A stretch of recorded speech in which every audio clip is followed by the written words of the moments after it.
There are tons and tons of questions within the keto community that are asked on the daily basis. So what I'm going to give you today is answers to the 5 most common questions that I see asked about keto.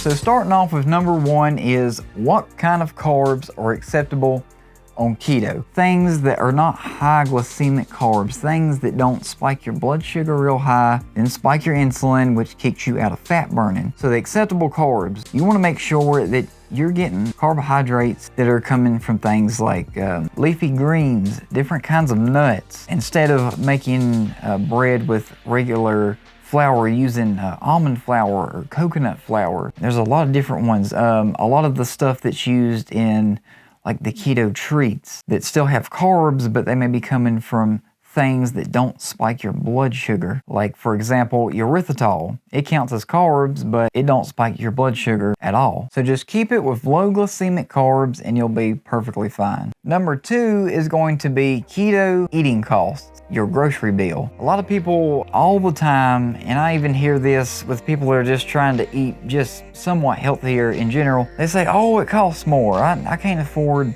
to eat that way. I just don't have the money. Well, here's the thing. Honestly, it's not as expensive as you think it is. Here's one thing you really gotta think long and hard about. When you go to the grocery store and you start cutting out the high glycemic and high carb stuff that you're usually buying, like the chips, the soft drinks, all the sweets and candy, a lot of frozen dinners. There's just all kinds of things that are high carb that you just can't have on keto because it's not gonna help you get to your goals. So when you cut that stuff out, you take all the money that you're spending on all that other stuff and funnel it into the keto approved stuff. You know, you can go and get all the healthy fats and then more meats, more eggs, specific kinds of dairy, like a heavy whipping cream is a very popular one. More butter, more Zevia. For those of you that don't know, Zevia is a soft drink that is sweetened with stevia. For the most part, most of the flavors are good, but some of them are kind of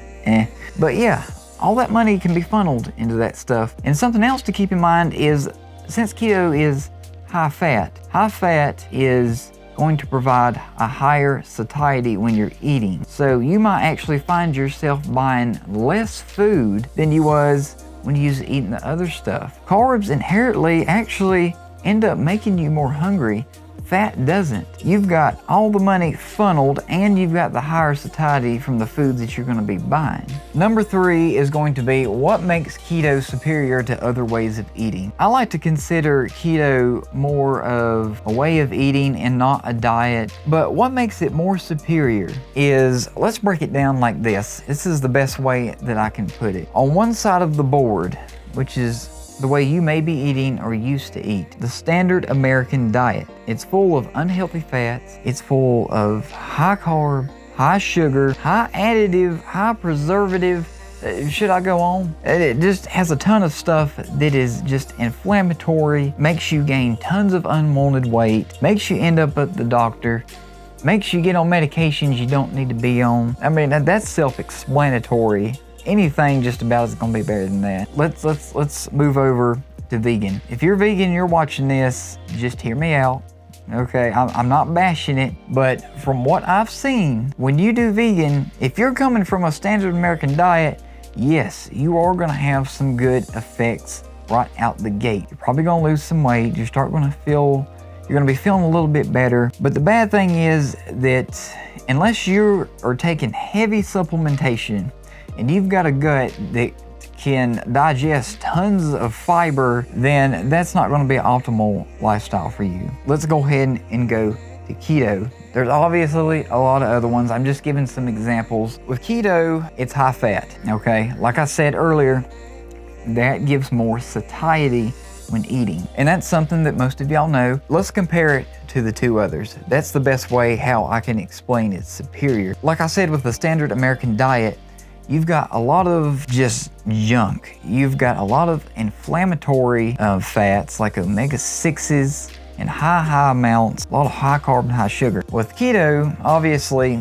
you gotta pretty much completely cut out the sugar, cut the carbs down way, way low. Some people don't emphasize this, but I do. But you've got to concentrate on eating healthy fats when you're doing keto. Don't just reach for just anything. But we're looking at things like the fats that are going to be coming from like eggs and grass-fed, grass-finished meats, avocado oil. There's a lot of different oils and fats that are healthy and have great health benefits. Wild-caught salmon, that's a great one for omega-3s. And the biggest thing of all, compared to these other ways of eating, is the fact that the carbs are so low.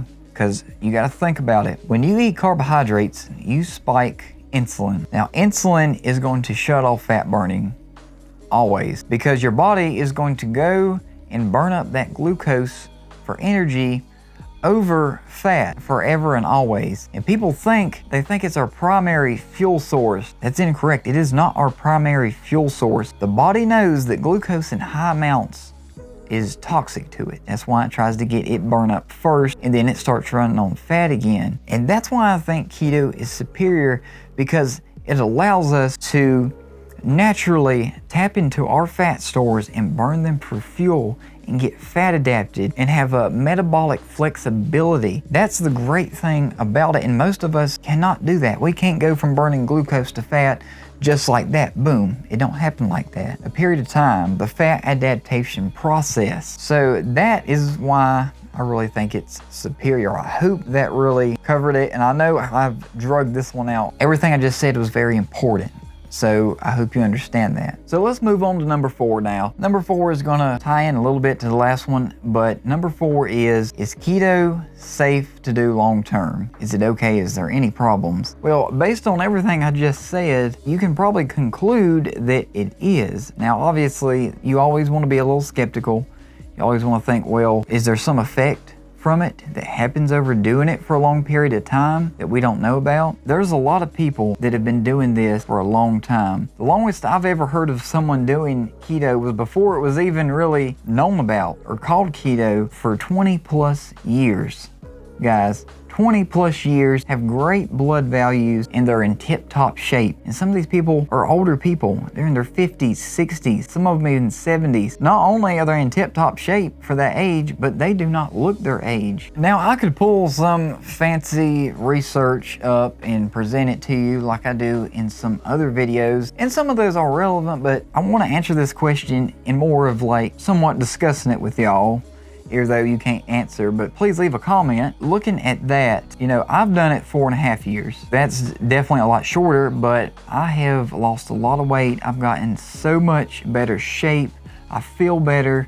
I can think clear, and my body just works and a lot better since I've been eating this way. Any diet that makes it to where you have metabolic flexibility, like I just said earlier, and you can go from burning glucose to fat easily, I don't see a reason why that'd be a problem long term. There's not really no risks if you really think about it in that way. A big worry that a lot of people have when doing this is the fact that it's high fat, and a lot of people still associate high fat with heart attacks and strokes. When you start doing keto, you're gonna get to where you can burn more fat for fuel. Well, guess what? Triglycerides can be burned as fuel. That's why that number goes down in blood work. You may see your overall cholesterol level increase, and to most doctors that freaks them out, but that's nothing to worry about. A lot of people worried about the LDL being high. There's 2 scenarios where LDL is going to be elevated. And the first one, when you have arterial damage in your arteries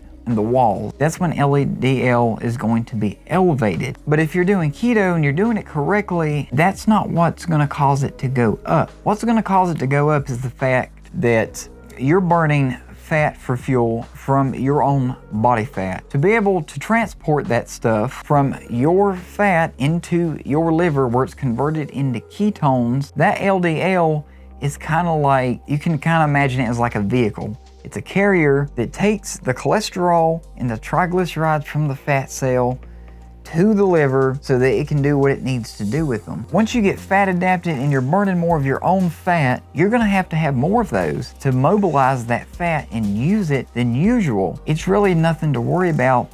And this usually only happens to some people when they're first starting keto. It'll happen within the first month or so, but if you just give it a little time, after a few months, it'll return back to normal along with your other numbers. For number 5, we're talking about muscle here, and the question is, can you build muscle on keto? Now, the short answer is yes. And the reason that I say that's the short answer is because it depends on what your goals are. What are your actual goals? Are you trying to, bulk up, put on a lot of muscle? Are you trying to get real cut and lean? Usually, and this has been argued back and forth a lot, but I'm gonna go with both of them and entertain both of them. Now, the first one is, there's people out there that are ketogenic bodybuilders. They're on the higher carb limit of keto.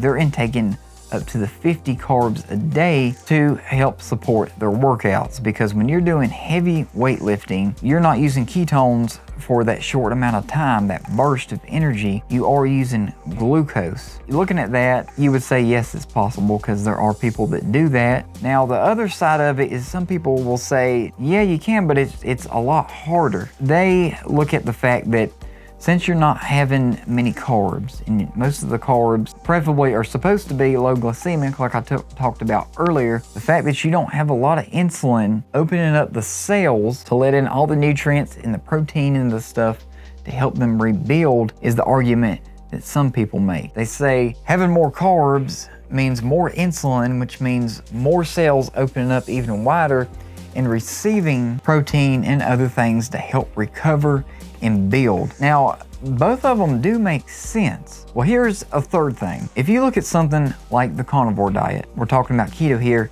but just hear me out for 1 second. The thing is, when you're doing a higher protein diet like that, all that excess protein ends up turning into glucose. Well, when you're doing carnivore or keto, your glycogen stores are usually going to be a lot lower. So when you have a little bit of that excess protein turned into glucose within the liver, where do you think it's going to go?